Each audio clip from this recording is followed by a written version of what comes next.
तन सिंह जी के जन्म शताब्दी समारोह में इस गरिमापूर्ण मंच को सुशोभित कर रहे मेरे जैसे कई लोगों के मार्ग प्रदर्शक, संघ संरक्षक, प्रातः स्मरणीय भगवान सिंह साहब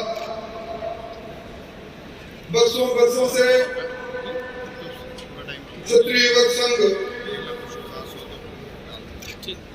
हमारी पीढ़ी में जो संस्कार दे रहा है, पूरे देश भर के ऐसे संस्कार स्वयं सेवकों का नेतृत्व कर रहे आदरणीय संघ प्रमुख लक्ष्मण सिंह साहब, श्रद्धेय महावीर सिंह जी, गजेंद्र सिंह जी, अनुराग जी, शक्ति सिंह जी, और आज इस गरिमापूर्ण समारोह में इस मुल्क के कोने कोने से आए स्वर्गीय तन सिंह जी के विचारों में, उनके जीवन दर्शन में विश्वास रखने वाले सहजातीय बंधुओं, कार्यक्रम के साक्षी बने श्रेष्ठ और ज्येष्ठ गणमान्य नागरिक वृंद, सबसे पहले मैं स्वागत करना चाहूंगा इस महाकुंभ में। देश की राजधानी में आज का ये दृश्य ऐतिहासिक पन्नों में जाएगा।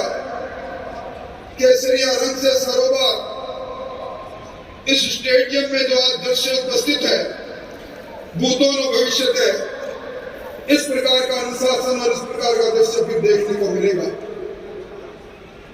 पूज्य तन सिंह जी की जन्म शताब्दी समारोह में एकत्रित हुए हैं।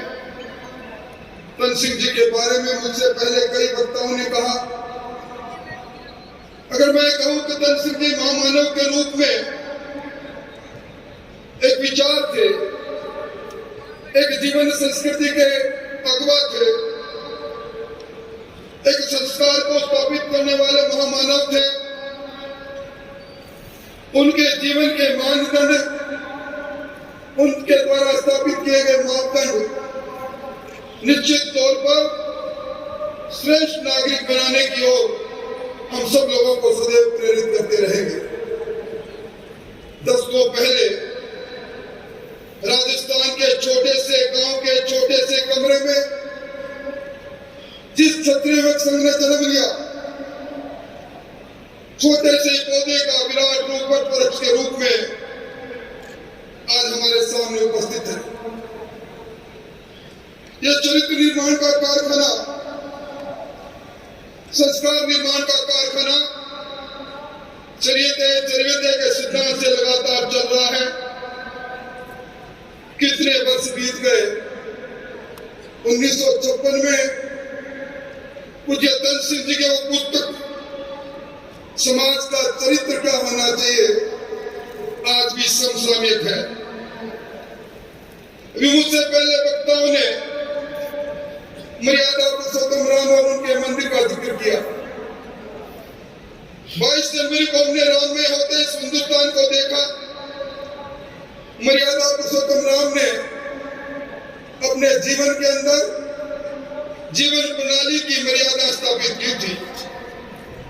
ठीक उसी रास्ते पर तन सिंह जी के द्वारा प्रारंभ किया गया ये क्षत्रिय युवक संघ, उसी प्रकार जीवन की मर्यादाएं क्या हो, जीवन के संस्कार क्या हो, इस पर काम कर रहा है।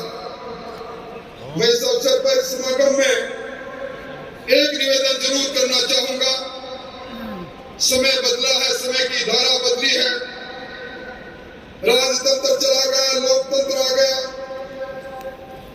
तलवार भाला उठाने की जगह कलम उठाने का समय आ गया। सर कटाने की जगह सर गिराने का वक्त आ गया। कल का राजपुत्र आज रज का पूत बन गया, धरती का पुत्र बन गया।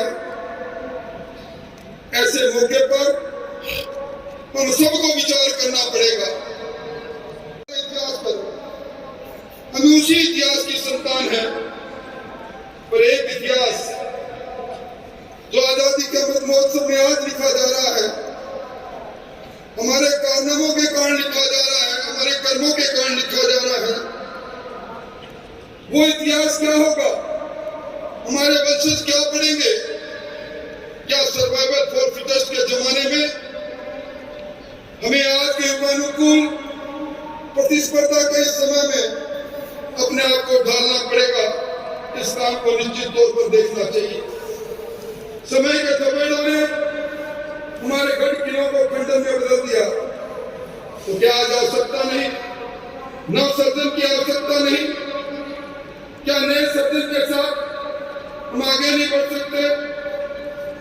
कर्नल जेम्स टॉड ने एक बात कही थी, निराशा के दौर में कोई भी सभ्यता अपने रीति रिवाज को कायम नहीं रख सकती। ये निराशा नहीं, आशा के दौर से गुजर रहे हैं। आज भी क्षत्रिय वंश के नेतृत्व में हम अपनी रीति को कायम कर सकते हैं, अपने रिवाजों को कायम कर सकते हैं, अपनी जीवन संस्कृति को कायम कर सकते हैं। निराशा को आशा में बदलने के लिए कुछ हमें करना पड़ेगा। और स्वर्गीय हरिवंश सिंह जी ने एक बार कहा, श्रमजीवी सभ्यताएं स्वयं सक्षम और ताकतवर बनती है। अब हम सब लोगों को सब क्षेत्र में श्रमजीवी बनना पड़ेगा, चाहे वो क्षेत्र राजनीति का हो, उद्योग का हो, नौकरी का हो।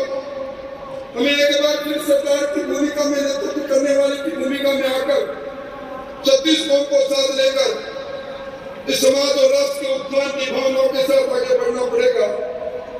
मैं लंबी बात नहीं कहूंगा, परंतु एक बात कहकर अपनी बात को समाप्त करता हूं।